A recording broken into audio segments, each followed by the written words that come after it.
With the 2028 presidential election just over 3 years away, polling is already underway on who will be the next president of the United States, specifically who will be the Democrat nominee in 2028.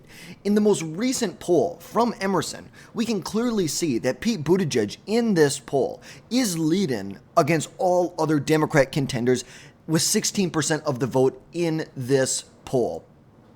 Now, obviously, you'd look at this and be quite surprised that Buttigieg, wow, he's winning. But he has a disastrous issue that came out of this poll. An issue that has plagued him and his campaigns for almost a decade at this point. It actually has almost been 2 decades. And that is his persistent struggle to gain support among the black community. And that issue will be persistent for Pete Buttigieg in the 2028 election. It was there in the 2020 election. It will be there in the 2028 presidential election for Pete Buttigieg. As a leading Democrat contender, Buttigieg's inability to connect with black voters is a disastrous issue that will derail his 2028 ambitions. And if he somehow got the nomination in 2028, it will derail the Democrats' chances of holding the White House in 2029. That is just the reality. This most recent Emerson College poll shows that Pete Buttigieg, the front runner in this poll, he was the front runner in this poll, and at the same time showed that he has 0% support among black voters in this survey. This is a critical weakness in a party where the black community is a cornerstone of the base. And like we said, this is a disastrous issue that has been persistent for years.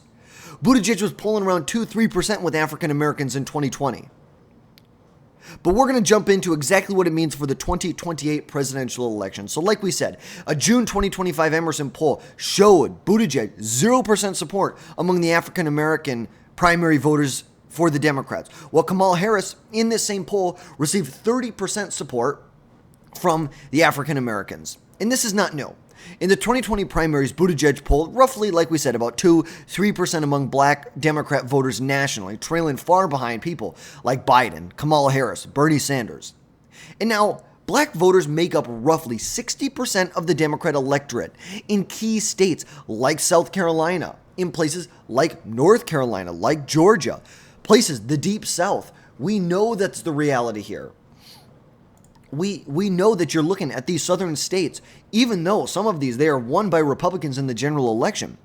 The nominating process to nominate the Democrats goes through these states for Democrats. And like we said, in this most recent Emerson poll, it suggests that black voters prioritize candidates that have a proven track record on racial justice, economic equity, and Buttigieg's moderate stance and past controversies from Indiana make it a pretty tough sell for him. Because we know, as a mayor in South Bend, Indiana, Buttigieg faced criticism for racial disparities in policing. A 2019 police shooting of a black man sparked protests, and then it sparked the demotion of the city's first black police chief in 2012, fueled more distrust in Pete Buttigieg. In 2011, Buttigieg said minority students lack role models who show the, quote, value of education, a statement that's been criticized as being tone deaf and insulting to black communities. He later apologized, but here's the reality, is if you're a Republican, that just wouldn't hurt you as much in the primary. Like, that's just a reality because there is a serious issue. There is a serious issue among the African American community and serious male role models, whether it's role models who are showing the value of education, role models who are showing, respect, responsibility, you could even say personal responsibility. That's a big issue. But for some reason, the Democrats and their, this woke mind virus that is very much prevalent in the Democrat Party right now, that's an issue. To call out reality hurts him. But at the end of the day, it hurts him. And it hurts Buttigieg. They do not like him. African Americans, minority voters do not like him. They feel like he's disconnected from issues that affect them. And now, no Democrat has won the nomination without strong black support since the 1980s. Look, go back to 2020. You go back to the 2020 primaries. Where was it where Biden became the nominee? It was the South Carolina primary. That is where Biden became the nominee. South Carolina, driven by black voters, propelled him to the nomination. And Buttigieg, like we said, his zero support in this demographic will be a death blow to any presidential ambitions. Because the Democrat base demands candidates who can unify their coalition. And Buttigieg's appeal to more white, college-educated voters, we saw that, college-educated voters, like a fourth of them in this poll, this Emerson poll, supported Buttigieg. And that does not translate to the broader party, especially when you're talking about minorities. And rivals in the same poll, like Kamala Harris, like Gavin Newsom, and Josh Shapiro, are all actively courting African-American voters. Like we said, Harris has 30% support among black Democrats in this poll, far outpacing anyone else. And Buttigieg will be sidelined. He risks being sidelined if he cannot close this gap. And with the primaries about a little under 3 years away, Buttigieg needs to be able to build trust if he wants to win. That's the only way he's going to get the nomination, if he can regain, and I shouldn't even say regain, gain support among the African-American community. I couldn't tell you if he ever had that trust. But since 2020, Buttigieg has tried to engage with African-American voters. I think the biggest swing and a miss was his 2022 Reconnecting with Communities program, which aimed to address racial inequalities in infrastructure. This was the most delusional press conference I'd ever heard in my life, and I wish I had it up right now. I wish I did. But he was talking about how, way back when all the racist white people who built infrastructure, they would build bridges and overpasses that were too low so that buses carrying predominantly African-American kids couldn't get through. Like, what the fuck is this guy talking about? This dude is dumber than a box of fucking rocks. It woke and ineffective. And honestly, I feel like African-American voters see that. But also, I think there's a big idea that people do not want to address. There is one big thing that we've left out of here, and that is his identity. Well, although I don't believe it's the primary factor, let's be honest, Buttigieg is a gay man.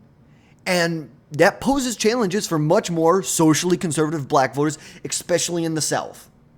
You look in these southern states here. This is where you have the largest populations of African Americans right here. Right here.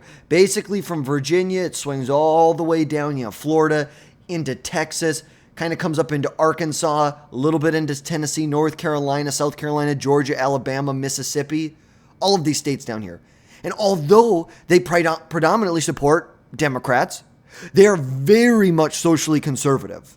And look, I'm going to emphasize that I'm not going to overstate this. I'm not going to try and overemphasize on this point. But that is definitely, I believe, a cultural factor that's playing into this. I really do. The fact that he's a homosexual man, that is something, in these predominantly, Baptist areas, that's just something that it's not, those people are accepted. But maybe it's not something that you're not going to be more attracted to vote for Pete Buttigieg because of this. It's going to, if anything, repel you from that. And I'm not going to try and say that that's what it is, because I don't think that's what it is. But I think that's something that definitely plays into it. I do. You can also talk about how Buttigieg was in the Biden administration. A lot of people, wow, how much did you know about Biden's decline in capacity? I believe that he's going to get tied, just like almost every other Democrat is going to get tied to Biden. He's this, this big rock that's going to sink. You get tied to it and it's going to sink your ambitions. But those are what I think are really hurting his profile right now in the African-American community. And now, look, I think he's tried. He's appeared on platforms like the Flagrant podcast to reach a younger, more diverse audience. But still, that hasn't shifted black voter sentiment really at all. They haven't. So we're going to see exactly what happens. But I think one of the big things that you have to think about is if Democrats decide to nominate Pete Buttigieg, look, these are the swing states going into 2028.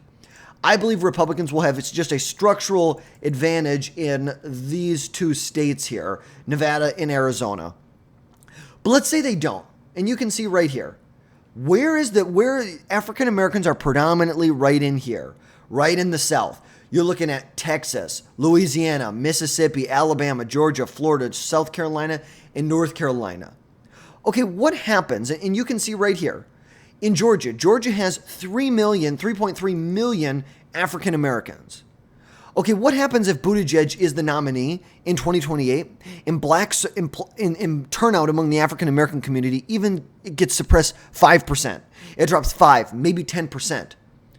You have a swing state in Georgia that I think structurally would become a lean Republican state, and in North Carolina. I think if Buttigieg becomes the nominee, I think these instantly become structural advantages for the Republican Party, simply because of the overwhelming amount of African Americans. And we know that African Americans vote for Democrats basically on like an 8 to 10 basis. 8 out of every 10 African Americans are going to vote for Democrats. So when black support and black turnout drops 5, 10%, it's disproportionately going to hurt the Democrat Party. It's disproportionate. How did Democrats win in Georgia? Let's take a look at this. How do Democrats win in Georgia? They run up the margin in the counties around Atlanta: Douglas County, Fulton County, Clayton County, Henry County, Rockdale County, DeKalb County, Gwinnett County, Newton County. This is where they run it up. This is where they run it up. Obviously, they try and, blunt the turnout, blunt the margins in some of these other districts out here. But it's like, look, Dade County voted 64% for Trump, 66. Look, even just, reducing the turnout in some, or the margin that Trump has in some of these more rural districts will help Democrats. You couple that with insane turnout within this heavily populated African American community here. It's like, I think like 6 or 7 out of the 10 fastest growing African American communities are in the Atlanta metro area, right around here. So if you see support decrease right here, even in this state right here, if you saw, how would you say this? If you saw support in Georgia for African Americans, let's say decrease, or just turnout among African Americans decrease 5%, I think Republicans would just have a structural advantage in the state. I do. I think the same thing would be play in North Carolina. I believe that Republicans would instantly have a structural advantage here. And so where does that leave Democrats to go? Where are some other heavily populated areas of African Americans? Okay, New York, California, Florida, Texas. You could see the score get run up in Texas, in Florida. How about this? What happens if you see even closer margins in California, closer margins in New York, closer margins in Illinois? What about that? When do we start having that conversation? Okay, look, Pennsylvania has 1.4 million African Americans. Does Pennsylvania all of a sudden become a slight Republican advantage? Well, they have the presidency. They've got the presidency at that point. It's over for the Democrats. I think this is the most likely scenario. I don't know exactly how it would turn out, but I think for sure that Republicans would win Georgia, North Carolina. I can't for sure say Pennsylvania, but I would definitely be inclined to say it's tilting towards the Republican Party. But if Buttigieg is at the top of the ticket, you're going to see margins for Republicans in Florida increase, Texas, Louisiana, Mississippi, Alabama, Arkansas, South Carolina increase, Georgia, North Carolina. It's all going to increase. Could you even see it getting closer in Virginia? Maybe. Look, you saw right up here. Virginia's got 1.6 million African Americans. That's a big issue that Democrats are going to have to deal with. And the fact that he is leading, look, we're 3.5 years out. Does it mean anything? It really doesn't. It doesn't mean that much at the end of the day. But the fact is he has led in multiple. He is number 2 on here. And Harris clearly is not going to be the front runner for long. She's barely getting 1 in 5 Democrat primary voters to say that they would support her. And she is probably at the peak of her name recognition in her career. And that's all she's getting. But this is Pete Buttigieg's disastrous issue, his 0% support from the African American community, which is threatening and will sink his 2028 presidential hopes and the Democrats' hopes if they nominate him. And without a dramatic shift, he will repeat his 2020 failures where black voters reject him in favor of a candidate who appeals to them much better, someone like a Biden. And the facts are clear. Democrats need black voters if they want to win in a general.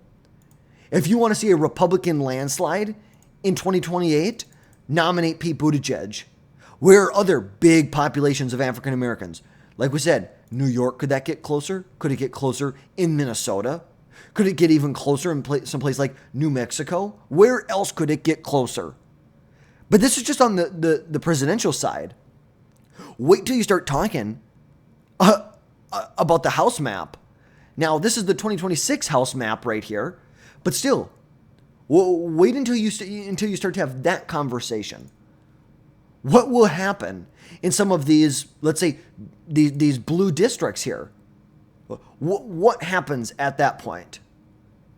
What districts are Democrats able to flip or lose because black support depressed 5, 10, 15%?